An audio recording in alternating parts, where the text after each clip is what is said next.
Herkese selamlar arkadaşlar. Hepiniz hoş geldiniz. Bugün 6.2 yamasının bir ön izlemesine bakacağız. Gördüğünüz gibi iki kısma ayırdım. İki videodan oluşacak. Önce biz ilk kısmı inceleyeceğiz. İlk kısım daha çok şampiyonlar özelinde olacak. İkinci kısımda daha çok itemler ve vadi değişiklikleri. İkinci kısım çok önemli. Birinci kısım oynanış için çok önemli. Özellikle ADC main'ler varsa bu videoyu kesinlikle dikkatli izlemesi gerekiyor. Bugün ilk olarak 3 tane yeni şampiyonumuz var. Ona bakacağız. Daha sonra 2 tane rework almış şampiyonlarımız var. Onlara bakacağız ve ADC'de de çok fazla değişiklikler var. Bazı şampiyonlar rework'lü. Bazı şampiyonların da özellikleri çok fazla değişti. O yüzden bu video gerçekten çok önemli ve ADC oynayanlar gelecek sezon, yani onları bir ne bekliyor diyeyim. Onlar firavun olacak. Biz onların piramidi yapan köleleri falan olacağız, yani öyle söyleyeyim. Şimdi o zaman ilk kısma geçelim ve şu yeni şampiyonlar nelermiş onları bir göz atalım. Sonra hızlı hızlı diğer kısımlara da geçeriz. Şimdi ilk gelen şampiyon Aurora. Ondan sonra muhtemelen Bard gelecek ve en sonunda Vel'Koz gelecek diye düşünüyorum. Ama tabii ki daha resmi olarak bir bilgi verilmedi. Ama şu an İlk bildiğimiz Aurora'nın kesin ilk olarak geldiği. Diğerlerinin sırası nasıl olacak ben de bilmiyorum. O yüzden skill'lere bakmaya Aurora ile başlayabiliriz bence. Bu arada Aurora arkadaşlar AP bir suikastçı diyebilirim. Bu yüzden mid ve jungle'da da oynanıyor. İlk yeteneğinle başlayalım. İlk yeteneğinde böyle bir skill shot'ı var. Skill shot'ı bu şekilde atabiliyorsunuz. Kalista Q'suna benziyor ancak Minyon'da deşiyor fark ettiyseniz, yani şampiyona kadar gidebiliyor arkaya doğru. İkinci yeteneğinde bir portal tarzı bir şey açıyor ve içine daldığı zaman görünmez oluyor belli bir süreliğine. Yani suikastçı olmasının en büyük özelliklerinden birisi de bu bence. Görünmez bir assassin büyücü olabiliyorsunuz Akali tarzında. Üçüncü skill'i Caitlyn'in E skill'ine benziyor. Bu şekilde vuruyorsunuz rakibe ve kendinizi geriye doğru atıyorsunuz. Caitlyn'in skill'inin neredeyse aynısı zaten. Ultisi de böyle öne atılıp bir tane alan oluşturuyor. Bu alanda nereden girerseniz alanın tam tersi noktasından çıkabiliyorsunuz. Bu da aynı şekilde Assassin mage'ler için bayağı önemli bir yetenek bence. O yüzden Playmaker oyuncular için çok güzel bir tercih olur. İkinci hero'muz Vel'Koz. Vel'Koz zaten geometri sevenlerin deli manyak oynayacağı bir hero. Bu şekilde bir Q atıyorsunuz ve Q skilliniz sekiyor. İkinci skilliniz yerden bir neyse artık hiçlik diyeyim. Hiçlik gönderiyorsunuz. Ve bu 2 defa birikebiliyor. Üçüncü skilliniz ise rakibi havaya zıplatan bir özellik. Yani kombolamak için üçüncü skill attığınız, sonra Q'yu bıraktığınız, sonra W bırakıp ulti atarsanız adam %99 ölüyor zaten. Son olarak da ultisi var. Ultisini yönlendirmek burada ne kadar kolay olacak bilmiyorum ama LoL'de bile zordu. Bakalım buraya nasıl getirecekler. Ultisi bence oyunun en güzel ultilerinden bir tanesi. Benim zaten çok severek oynadığım bir hero Vel'Koz. Support'ta da oynamayı planlıyorum. Son olarak da Bard var arkadaşlar. Bard inanılmaz efektif bir support. Yani bu şekilde haritada çok hızlı gezebileceksiniz. Haritada çok hızlı gezebilmenizin avantajları da İnanılmaz takıma etki yaratacak. Mesela cam bara bırakabileceksiniz. Bu şekilde portal açabileceksiniz. Portaldan takım arkadaşınızı kurtarabileceksiniz. Takım arkadaşınızı bir yere yollayabileceksiniz. Ulti ile aynı şekilde güzel dive'lar hazırlayabilir ya da dive'dan takım arkadaşınızı koruyabilirsiniz. Şimdi geldik rework alan şampiyonlara. Biri Galio demiştik, biri de Swain demiştik. Galio'nun bence rework'ü supportları yarayacak. Swain'in rework'ü kimi yarayacak? Vallahi ben de tam anlamadım ama önce bir Galio'ya bakalım. Sonra da Swain'e bakarız zaten. Şimdi Galio'da arkadaşlar burst bir mage gibi değil de böyle daha çok tank oynayacak bir Galio görmek istiyor Riot Games. O yüzden W'sünü bufflamışlar ama tank olarak bufflamışlar. Ben şu anda şeye hakim değilim. Ne kadar buff almış falan ona hakim değilim. Çünkü text elime daha ulaşmadı. Ancak anladığım kadarıyla hard bir şekilde damage'ini kısıp tank özelliklerini güçlendirdiler diye tahmin ediyorum. Swain'de ise sürüm sayısını sınırsız keze getirerek sürekli fightlamaya mümkün kıldılar. Aynı zamanda bekleme süresini de 6 saniye düşürdüler yeni bir özellik olarak. Bu yani Swain'i daha çok savaşta tutmaya yönelik bir değişiklik olmuş bence. Ben daha çok böyle AP Swain değil de tank Swain görmek isterim. O yüzden ona göre yenilikler yaparlarsa bayağı hoşuma gider. Şimdi sıra geldi asıl değişiklikler, yani nişancı değişiklikleri. Bu gördüğünüz 5 euro da arkadaşlar inanılmaz değişmiş. O yüzden bura gerçekten oyunun kaderini değiştirecek derecede önemli değişiklikler içeriyor. Yani yeni sezonda neler olacak gerçekten çok merak ediyorum. Bu değişikliklerle hangi oyuncular daha çok parlayacak onu merak ediyorum. Çünkü bu gerçek bir ADC değişikliği bence. Yani önceki yamada ADC'ler daha çok burst atan ADC'lerdi. Mesela Varus'ta Q'yu spamlıyordunuz. Corki ile bir anda tek atıyordunuz falan. Ama Riot bunu istemiyor. Çünkü ADC'ye ters bir özellik bu. Bu daha çok büyücünün yapacağı iş. ADC'nin değil. ADC sürekli hasar vurmalı. Sürekli kritik vurmalı. O yüzden ona göre bir değişiklik yapmışlar. Şimdi beraber tek tek inceleyelim hepsini. İlk olarak MF ile başlıyoruz. MF'in pasifine yeni bir özellik verilmiş. Artık MF ile 3 oto atak bu şekilde patlattığımızda sahip olduğumuz atak damage, yani saldırı gücü ve kritik oranımıza göre ekstra rakip damage yiyecek. İkinci olarak Vayne var. Vayne'in W yeteneği, yani ikinci yeteneğinde bir değişiklik yapılmış. Artık Vayne oynarken W skillini aktif edersek direkt olarak saldırı hızı kazanacağız. Bu saldırı hızı %10 oranında aynı zamanda can çalma da verecek. Ancak bu kazandığımız saldırı hızının etkisi eskisi kadar yüksek değil ve W skillini yalnızca 3 saniyeliğine aktif olarak kullanabileceğiz. Şimdi Ashe'de çok önemli değişiklikler var. Önce pasifinden başlayalım. Pasifinde bir değişiklik yapmışlar.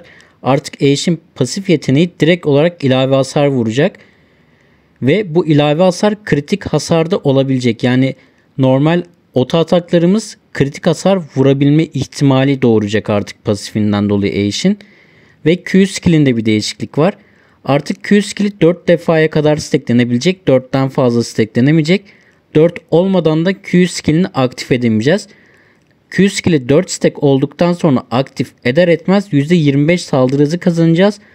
Bu saldırı hızı 6 saniyeliğine olacak ve Q skillinin artık cooldown'da olmayacak. Yani Q skillini kullandık, 4 stack yaptık, saldırımızı kullandık. Ondan sonra bir cooldown'a girmeyecek. Tekrardan 4 stack yapıp kullanabileceğiz Q skillini. Bunun sayesinde de daha iyi farm kasabileceğiz. Daha iyi kite atabilecek ADC'ler. O yüzden yani Ashe'in bu düzenlemesi çok fena. Valla Zeri'de o kadar çok değişiklik var ki önce pasiften başlayalım. Pasifindeki eski pasif silindi. Artık kalkan alırken gelen saldırı hızı kalktı arkadaşlar Zeri'nin. Yeni pasifi de eski Q skillinin pasifi oldu. Yani Zeri'nin eski Q skillinin pasifi şu anda normal gerçek pasifi olacak. Birinci skilline yeni bir özellik eklendi. Rakibi katlettikten sonra artık Zeri manasının %100'ünü ve bekleme süresinin %50'sini iade olarak alabilecek. İkinci skillinde de bir değişiklik var. Artık AP yerine tamamen AD damage vuracak ikinci skilli. Üçüncü skilli var. Üçüncü skillinde yeni bir özellik var. E skillini kullandıktan sonra vurduğu ilk target'a ek büyü hasarı vuracak. Bu büyü hasarı %10 saldırı hızı bonusu ve %20 mana bonusu aynı zamanda verecek. Buna ek olarak da bu vurduğu damage kritik oranına bağlı olarak da yükselebilecek. Yani 3. skillini bayağı iyi yapmışlar. Bir de bir E skillinde bir ayarlama yapmışlar. Artık vurduğu hedeften seken ilk hedefi olan saldırı, yani birinci adama vuruyor, ikinci adama sekiyor, üçüncü adama sekiyor ya. İkinci sektiği adama olan damage'i neredeyse bir buçuk kat daha fazla artmış. Yani 60 ise 80'e 85'e çıkartmışlar. İlk 3 level için bunu arttırmışlar. Bu da manyak bir damage artışı demek yani. Ve Zeri'nin de son olarak ultisine yeni bir özellik eklemişler. Artık ultisi açıkken rakibe saldırı ya da skill isabet ettirdiği zaman ultisinin cooldown'unu, yani ultisinin bitme süresini 1,5 saniye daha uzatıyor. Yani bu ne demek? Adama vurdukça sınırsız süre ulti açık bir şekilde takılabiliyorsunuz demek. Yani team fight'lar için aşırı güzel bir özellik. Yani resmen ADC'yi ADC yapacak özellikler eklemeye özen göstermiş Riot. O yüzden gerçekten tebrik ederim yani. Bir de ultisine şöyle bir özellik eklenmiş. Ultiyi açtıktan sonra %10 hareket hızı ve üst limiti aşabilecek %30 ekstra saldırı hızı bonusu eklemişler. Ya bu da yetmemiş gibi her katmanda da hareket hızını %0.5 arttırabilecek bir özellik eklemişler. Ve bu elde edeceği atak speed'i de yani saldırı hızını da kritik vurarak elde edebilecekmiş. O %30 bahsettiğim saldırı hızını kritik vurdukça elde edebilecekmiş. Ya bence Zeri şu anda diyorum yani direkt top 1 ADC olabilir. Son olarak da Varus var. Varus'un önce pasifinden başlayalım. Şimdi Varus'un pasifini birazcık düzenlemişler. Pasifiyle rakibi öldürdüğünde artık daha az saldırı hızı bonusu kazanacak ama rakibi katlettikten sonra sahip olduğu atak speed oranına göre 25x daha fazla atak damage yani saldırı gücü ve büyü gücü sahip olacakmış. Ya bu da killleri çalan her bir kişi için Varus mainlerin ağır sövmesi demek yani. Biraz asist sayılıyor diye bir şey okumadım ben. O yüzden asistler için bir şey diyemeyeceğim. Ama killer için böyle bir durum var. Birinci skill yani Q skilli için de artık 3 yükü Q ile çekip bekleterek patlattığımızda damage'imiz artacak. Buna bonus menzil olarak da hani saldırı gücü bulunmayacak şeklinde bir düzenleme getirmişler. Yani bonus bir menzilden artık ekstra bir saldırı gücü bulunmayacakmış. İkinci skillinde de şöyle bir yenilik getirmişler.